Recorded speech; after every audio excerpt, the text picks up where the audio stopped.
Seja muito bem-vindo, seja muito bem-vinda a mais um E Agora, Doutora, aqui no Jornal Correio do Lago. Hoje o nosso tema é polêmico, atual e vai mexer na vida de todo mundo, inclusive você, usuário de rede social, usuário de Instagram, de Facebook, de Kawaii, TikTok. Vamos lá. Supremo Tribunal Federal apertou o cerco e mudou tudo com relação a redes sociais. E agora? Curtiu, comentou, compartilhou, postou e deu problema. Quem vai responder? Você que comentou, que postou, que compartilhou? A rede social que permitiu essa divulgação e manteve esse conteúdo? Ou os dois? Quem responde? Como é que fica? Olha só, desde esta semana passada, o STF, que é o Supremo Tribunal Federal, por maioria de votos, pela massiva maioria, entendeu que questão de rede social, conteúdo postado, compartilhado, comentado, deve ser removido da plataforma. E se a plataforma não remover esse conteúdo, ela pode responder civil e criminalmente. O que significa isso em termos gerais? Do que muda para nós? É só os grandões ou nós que estamos aqui na nossa região oeste do Paraná? Santa Helena, São Miguel do Iguaçu, Itaipulândia, Foz do Iguaçu, pessoal do Mato Grosso do Sul que nos acompanha, Dourados. O que é que muda para nós? Olha só, o STF mudou as regras do jogo. E eu acredito que muitos aqui já ouviram falar do internet é terra sem lei, cada um posta, comenta, nunca dá nada, a pessoa criou um perfil fake, está espalhando notícias nem sempre verídicas, ou algum ataque, ou alguma crítica. Afinal de contas, o que é que mudou com esse julgamento do Supremo Tribunal Federal? Vamos lá. A partir desse entendimento do Supremo Tribunal Federal, a plataforma. O que é a plataforma? É a rede social. Pode ser o Facebook, o Instagram, o TikTok, o YouTube, a Google, que tecnicamente chamamos as grandes fintechs, as empresas de tecnologia. Até então, como é que funcionava? O Joãozinho compartilhou um conteúdo que foi considerado uma fake news, um ataque. Quem respondia? Quem havia então criado esse conteúdo.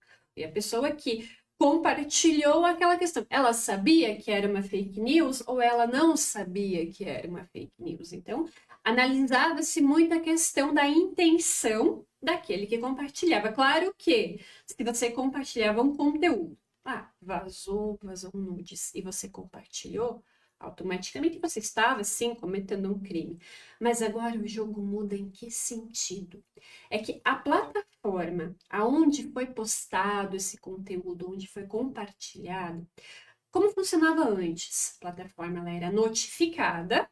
Olha, remova esse conteúdo do YouTube.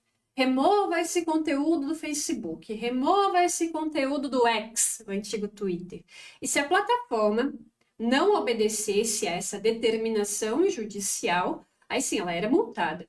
Nós vimos durante esse ano de 2025 inúmeras multas por dia por descumprimento de medida judicial. E eu não vou entrar aqui no mérito se era correto ou não. Falando do descumprimento de uma medida judicial, de uma decisão judicial. A partir de agora, a regra mudou. E é curioso dizer que eles se basearam no sistema chinês de regulamentação da rede social, de controle.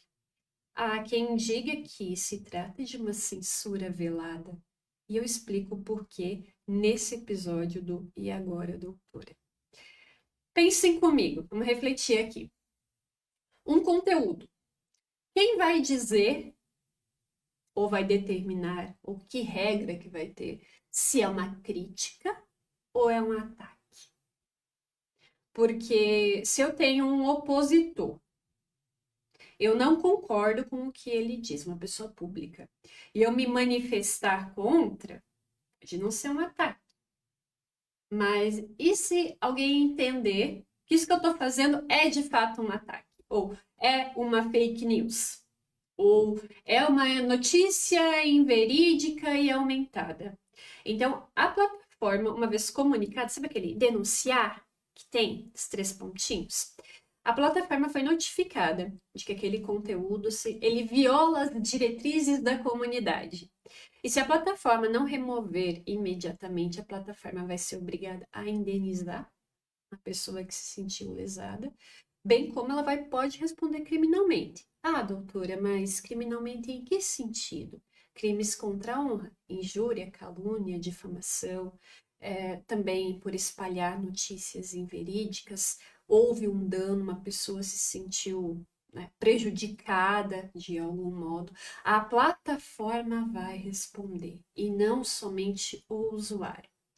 Isso é bom ou isso é ruim?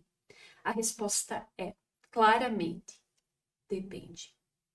Depende por quê? Eu faço muito julgamento, como vocês sabem, eu atuo sim no ramo do criminal, tanto como advogada auxiliar das vítimas, quanto da pessoa que está sendo acusada. E muitas vezes a pessoa está sendo injustamente acusada.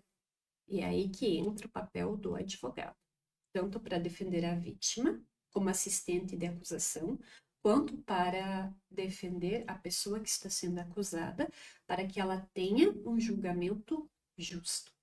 E por que essas novas regras impactam tanto para nós?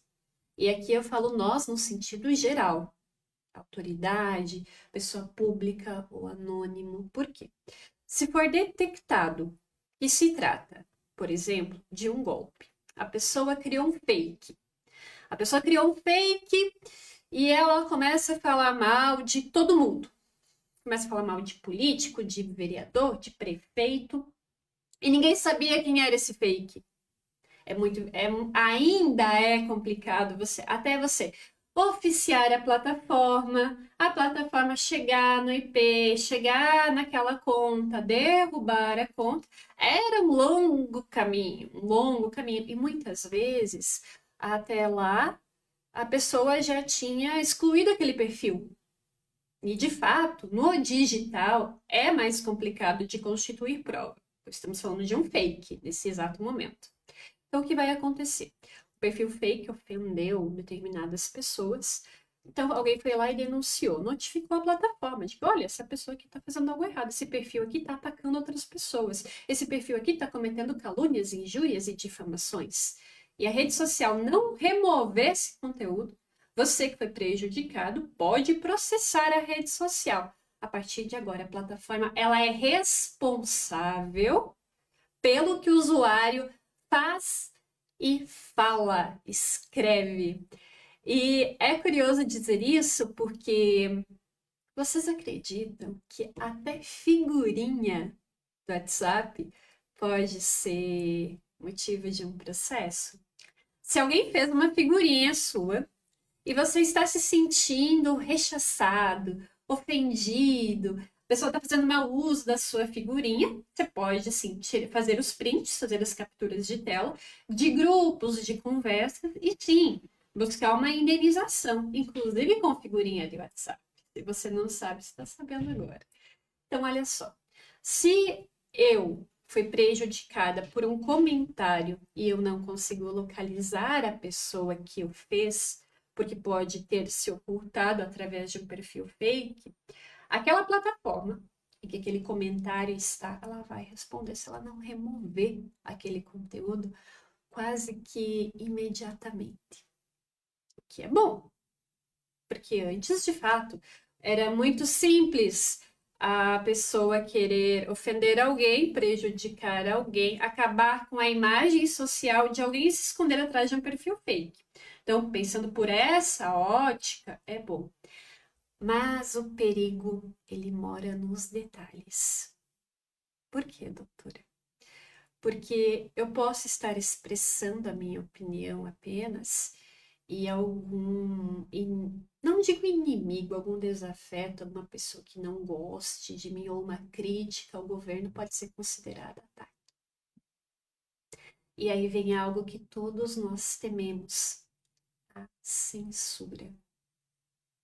Pense comigo, se você é um administrador de uma rede social, como que você vai controlar o que a pessoa fala ou deixa de falar? Porque antes, quando você ia atrás do usuário, da pessoa que fez o comentário, ou da pessoa que postou algo, e hoje em dia, com as IAs, com as inteligências artificiais, em que se cria todo um personagem e você não sabe se você está vendo um robô ou uma pessoa de verdade, isso se torna cada vez mais problemático. Como é que a rede social vai controlar? E se o que a pessoa fez foi uma crítica, foi o seu exercício de expressão, de liberdade de expressão, de dizer aquilo que ela pensa? E ela vai ser processada por isso? Ela vai ser caçada por isso? Então é muito delicado. E o recado que fica neste programa do E Agora, Doutora, e sim, eu tenho as minhas críticas enquanto advogada, porque o que afinal é bom senso? Para algumas pessoas, criticar determinado político A ou político B faz parte da vida pública, mas é de bom tom, é de bom senso, isso pode ser considerado um ataque? Uma opinião contrária é um ataque? Ou não é? Quem vai definir isso é certo, isso é errado, isso é razoável, isso não é razoável? E quantas vezes a gente viu e vê ainda opiniões que alguém pode dizer, isso é uma fake news e argumenta nesse sentido, e muitas vezes não é. É só uma opinião que você não gostaria de ouvir. Então, qual é a solução? O que a gente pode fazer? E agora, doutora? Primeiramente, o YouTube, nós já sabíamos que fazia algumas restrições. Por exemplo, existem palavras que a comunidade, que a diretriz do YouTube não permite que seja dito.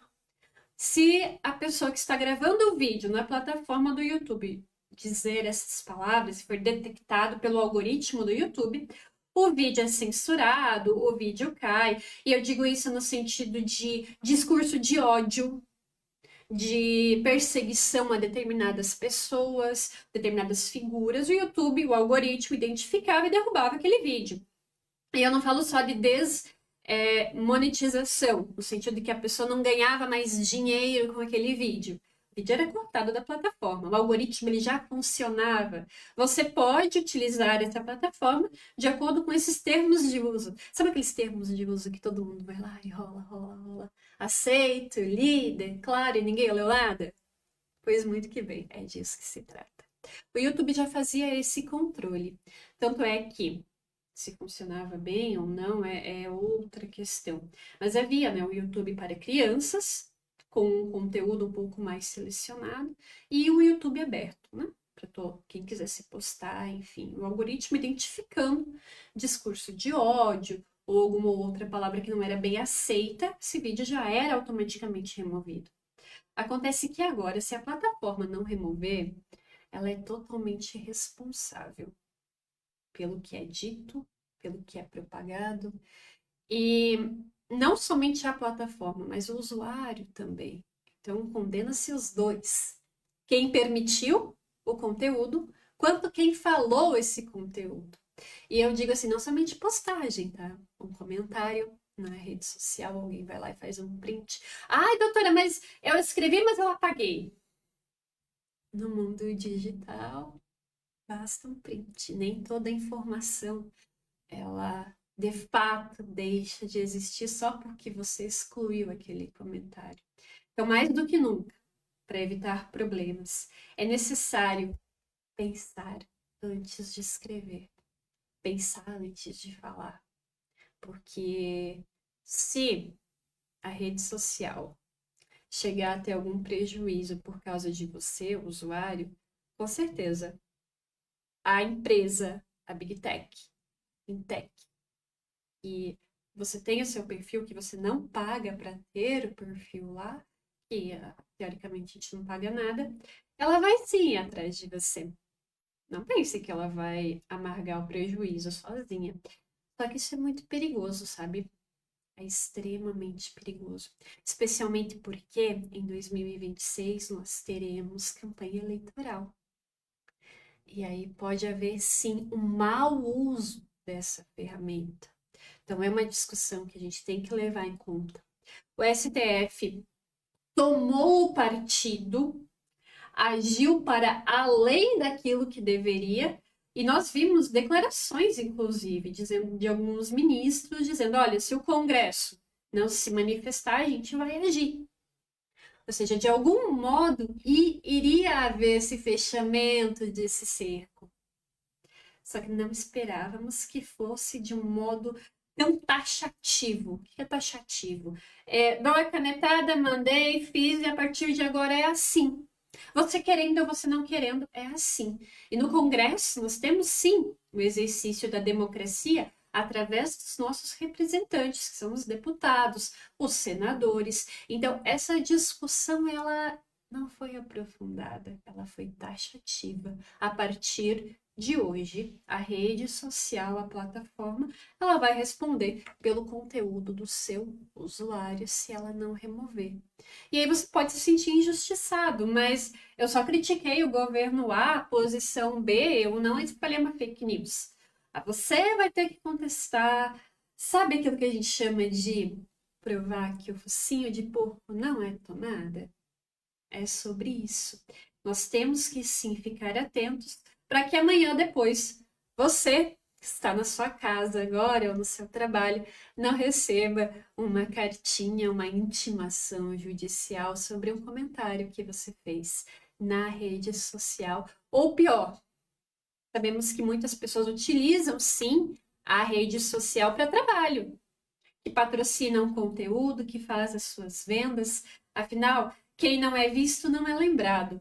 Mas a utilização dessa ferramenta que é tão excelente, que é tão boa, que propaga tanta informação boa, sim, de certo modo ela está ameaçada e nós temos sim que ficar atentos. Não significa deixar de usar, não significa tocar o terror, mas é evitar que você responda por algo ou perca a sua conta, caiu a sua conta. Se você perder a sua conta, você perdeu tudo, né? Você perdeu os seus negócios, os seus seguidores, os seus contratos. Afinal, hoje em dia, todo mundo utiliza algum meio de comunicação, seja um Facebook, como é o caso aqui, seja o YouTube, seja seu TikTok, seu Instagram, seu WhatsApp. Então é bom a gente ficar atento. A regra do jogo mudou e nós temos que sim nos policiar para evitar ter uma dor de cabeça. E claro que se você tiver a sua conta perdida, derrubada, tem meio sim de recuperar. Não é tão rápido, mas é possível você provar a sua inocência. Mas nesse caso, você tem que provar que você não agiu de má fé. É impossível? Não é. Entretanto, cabe a nós, enquanto usuários, termos um pouco mais de cautela no que falamos e também, e principalmente, no que nós escrevemos, para não termos problema. E esse foi mais um E Agora, Doutora, aqui no Correio do Lago. Deixe sua dúvida, deixe o seu comentário aqui, adoramos sua participação. Segunda-feira que vem, nós vamos estar aqui de volta com outro conteúdo. E se você tiver alguma dúvida ou alguma sugestão, quiser trazer para nós aqui do Correio do Lago, sinta-se muito, muito, muito à vontade. Um grande abraço e até semana que vem.